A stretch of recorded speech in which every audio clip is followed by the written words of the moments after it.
FIBA 2023 is on the way, and these are the teams to watch out for. That leads today's goal. Swift. Canada's newest NBA champion, Jamal Murray. Dončić, the stare down step.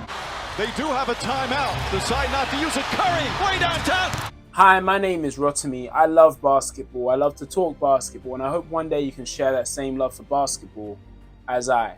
The FIBA World Cup is going to take place from August the 25th to the 10th of September. Basketball is now more than ever international, and this is the effect of basketball during the Jordan era.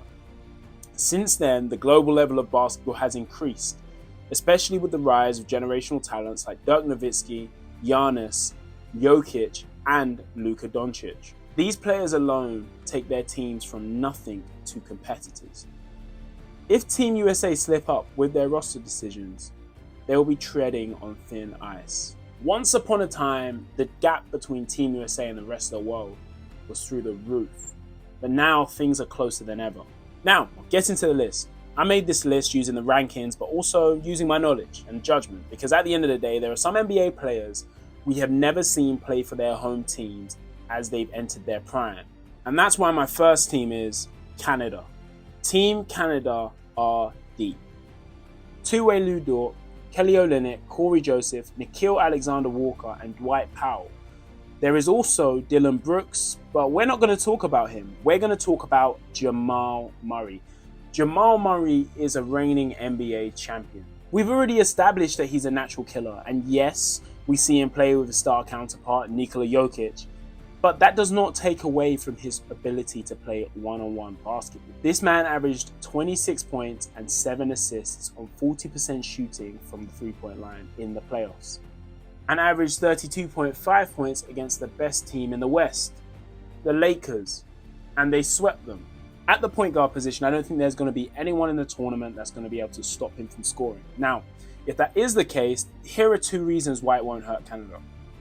First, he's a playmaker. Multiple times we saw in the Lakers and Miami series, they tried to double him in the pick and roll, and he would always find a way to find the open man. He's a dynamic point guard that will playmake if necessary. Second, however, is because of a man named Shai Gilgeous-Alexander. Shai finished 4th of scoring in the NBA in his breakout year, averaging 31 points on 50% shooting last year. This man is different. I can imagine him playing at the two-guard position and they're utilizing him as the scorer, whilst Jamal Murray can play a bit more of that combo guard role, playmaking and scoring. He's my favorite guard in the NBA at the moment, and that's because of his silky, slithery game, which allows him to score wherever and whenever he wants on the court. Also, he doesn't force shots. I feel like points come to him, and every now and then he runs the break. But he might stop you in the half court and embarrass you just to get a dunk at the rim. Along with those two comes RJ Barrett, and the last time he played for Canada was in the FIBA Under-19 World Cup, where he averaged 21 points, leading Canada to win the overall tournament against Italy. Team Canada literally flows through his veins. I'm pretty sure his dad played for Canada, and maybe I think his granddad. He has championship DNA and would be a great third star to complement this team. It's their deep roster that really makes me believe they have a fighting chance this FIBA. Next, we have Team France. The Stifle Tower, Rudy Gobert. Now, we laugh at him when he's in the NBA. That's a horrified ball there. I mean, that ball's embarrassing. That ball wants to leave the arena. But when he plays FIBA rules in France, this man is the best defender on the court. FIBA rules, you see, allow centers to camp in the paint, making it easy for them to rim protect. In the NBA, there was Shaquille O'Neal, and so they made a rule against this man to stop him being dominant in the paint. It's a 3-second defensive rule, which means you can't stay there for more than 3 seconds, or it's a violation. Rudy is known for his ability to block shots and alter finishes around the rim in the NBA.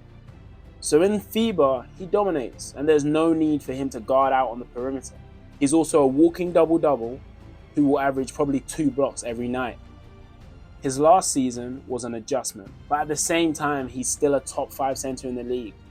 When he played for the Jazz, the defensive system was literally built around him. He is a 2-time Defensive Player of the Year, and his ability to play defense around the rim is all-time elite. On offense though, the French team have an NBA bench player who turns into a superhero. Evan Fournier will average 14 points off the bench in the NBA, but 20 points starting for France. He is likely to carry the offensive load in the replace of Wemby's absence. France internationally are probably one of the more reputable teams in this tournament. Considering that they have won silver in the Olympics, they are contenders this year and will be a force to be reckoned with. And then there is Team Slovenia. Slovenia have a major threat. The danger man, Luka Dončić. Luka is the wonder kid of basketball and is a threat on all levels. Luka Dončić played in the EuroLeague, where the rules are almost identical to FIBA, and he dominated there, winning multiple MVPs. He also dominates in the NBA, posting LeBron Prime-like numbers with none of LeBron's athleticism. He will average 32 points, 9 and 8. This man is a problem. Not to mention his new physique makes him look slimmer than ever and maybe more agile and nimble. His last appearance at the international level, he nearly averaged a triple-double. 23 points, 9 and 9. He is a pure IQ player that finds a way to draw fouls, manipulate the defense, and always get to the open man. He knows what he wants and how to get what he wants. The only question remains, though, is if he can lead his team to a FIBA championship. He's the only offensive generator, which means he has to be on the court at all time, and the ball is going to run through him all the time. This can be tiring, and who knows if he can carry this load. Ranking number 1 in the world, the Spanish team know how to play winning basketball. You see, there's a beauty in the way that Spain play. When they play basketball, everyone eats. In football, Spain will play patiently to find an opening, and in basketball it's exactly the same. They play a traditional style of basketball through the 6-foot point guard who will try and get people open using a big man in a pick and roll. The point guard that they're using is no other than Ricky Rubio. Ricky Rubio doesn't want the ball, he wants to get you the ball. And apparently Ricky Rubio can score when he wants to. In the NBA, he will average 10 points, but for Team Spain, he's Superman, averaging 25 points and averaging 6 assists. He led his team in 2019 to the championship, and he will be seeking another one. Ricky's supporting cast as well is solid. The experienced Rudy Fernandez, who was once coined the Spanish Jordan, has committed to the team. The Hernan Gomez brothers will be eager to claim the paint and reclaim the title. Most of the team has actually played with one another or against one another since they were young. So the team chemistry is through the roof, and the team's chemistry is probably what's going to allow their defense to be more fierce and organized. They'll rotate on time and they'll cover one another on time. And this is the main reason I believe they have a fighting chance. A team that's played with each other for years is more likely to have a fighting chance against any other team because they know how each other play and they can adapt on the fly in any situation. Team Australia are flying under the radar. Let's start with Patty Mills, right? He will literally average 10 points in the NBA, and again, he's another who doubles his scoring output, averaging 20 points on the international stage. He even becomes a playmaker. In the NBA, he is a catch-and-shoot player who doesn't pass the ball and gets told not to pass the ball. This man last Olympics averaged 6 assists for the Aussies. This man is Batman. On the international stage, he is the answer to Australia's offensive problems. Not to mention, he has 2 other vets joining him, Joe Ingles and Matthew Dellavedova. 2 people that know how to play basketball and play with a level of grit that you cannot teach. But enough about the old heads. I think their secret weapon is Josh Giddey. Josh Giddey is one of the more elite playmakers in the league and has a herky-jerky game that allows him to navigate and facilitate an offense. Last season, he upped his game on the Thunder as a sort of player that can do everything and anything when you need him to. Some have referred to him as the next Larry Bird, playing at his own pace of basketball and elevating players around him. For Australia, this is a game changer as they don't need to rely on Patty Mills to playmake, and he can just shoot and score. I think Josh Giddey is going to be a complementary piece, and I'm very, very excited to see what he can produce on the international stage for Team Australia. Finally, of course, we have Team USA. This team should probably win it, and although there are a number of players I could talk about, I'm going to talk about the standouts, the players that I believe are going to be more important to the team. Let's start at the point guard position. Tyrese Haliburton and Jalen Brunson are great pickups at the guard position. They will create for the offense and make sure that everyone eats. They find open looks. We've already seen what Jalen Brunson can do. elevating the New York Knicks to a second-round playoff team. Let's see what he can do on the international stage. Tyrese Haliburton has established himself as one of the best passers in the league, and his ability to shoot off the dribble is going to make a very, very special combination when we have him and Jalen Brunson on the court together. Anthony Edwards. If you have seen recent footage, he has an elbow sleeve and a calf sleeve. I think he's stepping into the Jordan persona. His athletic ability will hopefully mean we get to see a crazy dunk, because the rest of the world will not be ready for his freak athleticism. He has a lot of defensive potential, and this could be on display since Team USA preach defense and hustle. I am interested to see what he will bring to his international debut. The player I am most hyped for though is Brandon Ingram.